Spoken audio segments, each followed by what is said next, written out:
আসসালামু আলাইকুম সুপ্রিয় এইচএসসি শিক্ষার্থীবৃন্দরা, তোমরা সবাই কেমন আছো? আশা করি ভালোই আছো। আমরাও ভালো আছি, কিন্তু আমাদের পার্শ্ববর্তী ভাইয়েরা হয়তো ভালো নেই। তারা বন্যায় কবলিত, তোমরা জানো সবাই। আমরা সেখানে সাহায্য করতেছি, তোমরাও করো ইনশাল্লাহ। আমাদের সাহায্যে তাদের কোনো ক্ষয়ক্ষতি হবে না বলে জানাই। তবে এদিকে এইচএসসি 2024-এর একটি ক্ষয়ক্ষতি হয়ে গেছে।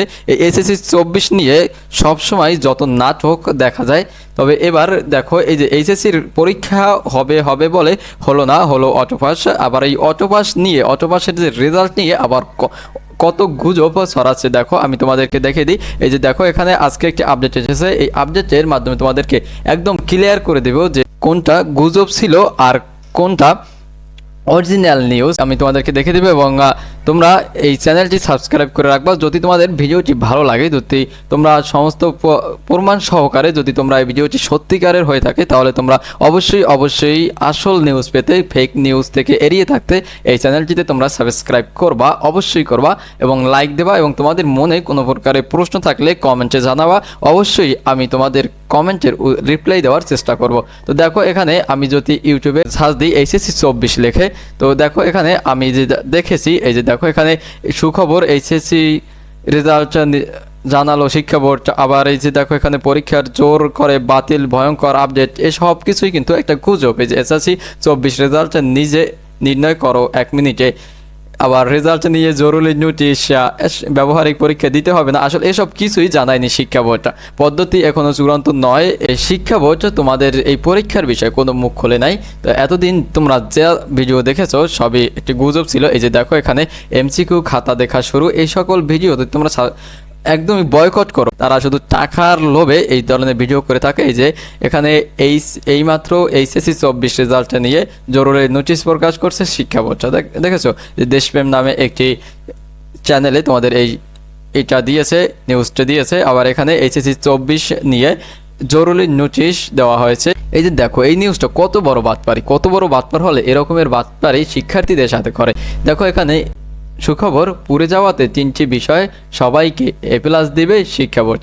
আসলে এই ধরনের কোনো মন্তব্য শিক্ষা বোর্ড করেনি, তাই তারা এই গুজবকে প্রতিহত করার জন্য তারা এই যে এখানে 7 তারিখ রেজাল্ট দিয়েও দেবে, কিন্তু তারা এখন পর্যন্ত কোন পদ্ধতিতে হবে, সাবজেক্ট ম্যাপিং হবে নাকি যে পরীক্ষা নিয়েছে তার মাধ্যমে দিবে, নাকি অন্য কোনোভাবে জেএসসি এসএসসির সমন্বয় করে তারা রেজাল্ট দিবে, সেই বিষয়ে তারা এখনও সিদ্ধান্তই আসতে পারেনি। তবে তারা 7 দিনের ভিতরেই রেজাল্টটা দিয়ে দিয়েছে। এটা একটা গুজব এবং এই ধরনের ভিডিও তোমরা এখন এই প্রত্যাখ্যান করো। আর দেখো এখানে আজকে তার জন্য একটি বিস্ফোরক মন্তব্য করেছে শিক্ষা বোর্ড। তারা কি বলেছে এখানে দেখো, শিরোনামে আসছে, এখনো প্রস্তুত হয়নি এইচএসসির ফলাফল প্রকাশের প্রস্তাবনা। দেখো, তোমাদের সাবজেক্ট ম্যাপিংয়ের মাধ্যমে রেজাল্ট দেওয়ার একটি প্রস্তাবনা করেছিল, কিন্তু সেখানে বিভিন্ন মত এসেছে, 3টি মত এসেছে। আমি তোমাদেরকে দেখাই। এই যে দেখো এখানে 3টি অপশন, জেএসসি এবং এসএসসির মাধ্যমে সাবজেক্ট ম্যাপিং করা হবে। শুধুমাত্র এসএসসির মাধ্যমে এই রকমের যে মতবাদগুলো রয়েছে, এই মতবাদগুলোকে তারা কোনটিতে যাবে সেই প্রস্তাবনা এখন পর্যন্ত প্রকাশ করা হয়নি। উপদেষ্টা কমিটি চূড়ান্তভাবে সিদ্ধান্তে পৌঁছাতে পারেনি, তাই তারা রেজাল্ট প্রকাশ করতে পারছে না। তবে অতি শীঘ্রই এটি জানিয়ে দেওয়া হবে। আর আপডেট আসা মাত্রই আমি তোমাদেরকে জানিয়ে দেব। তাই তোমরা চ্যানেলটি সাবস্ক্রাইব করে রাখবা এবং ফেক নিউজগুলো তোমরা বর্জন করবা। আমি তোমাদেরকে একটু এখানে দেখাই নিউজে আসলে কি লিখছে ভিতরে। চলতি বছরে এইচএসসি ও সমমান পরীক্ষার ফলাফল প্রকাশের প্রস্তাবনা এখনও প্রস্তুত হয়নি। এটা আমি তোমাদেরকে আগেই বলেছি যে প্রস্তাবনা প্রস্তুত হয়নি। বেশ কিছু বিষয়ে পরীক্ষা অনুষ্ঠিত হওয়ার পর ছাত্র জনতার আন্দোলনের জেরে স্থগিত হওয়ার পরীক্ষাগুলো গত 20 আগস্ট বাতিল ঘোষণা করেছে শিক্ষা মন্ত্রণালয়।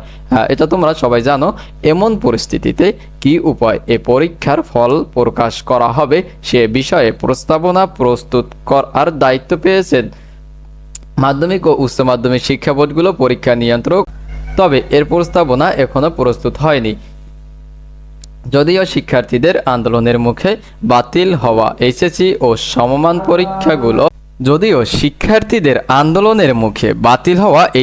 সমমান পরীক্ষাগুলো ফলাফল 40 দিনের মধ্যে প্রস্তুত করে প্রকাশের প্রাথমিক রূপরেখা ঠিক করা হয়েছিল। সোমবার দুপুরে দ্য ডেইলি ক্যাম্পাসকে এ তথ্য নিশ্চিত করেছে আন্তঃশিক্ষা বোর্ড। পরীক্ষা নিয়ন্ত্রক কমিটির আহ্বায়ক ও ঢাকা শিক্ষা বোর্ডের পরীক্ষা নিয়ন্ত্রক অধ্যাপক আবুল বাশার। ঠিক আছে, তোমরা এই যে সোর্স, এই সোর্স থেকে তোমরা বুঝতে পারো এই নিউজটা কতটা গ্রহণযোগ্য এবং সত্যি নাকি মিথ্যা, এটা তোমরা বুঝতেই পারতেছো, তোমরা নিজের চোখেই দেখতে পারতেছো। এই যে এখানে দেওয়া আছে কে জানিয়েছে এবং তোমরা কোথা থেকে এই নিউজটি প্রকাশ করছে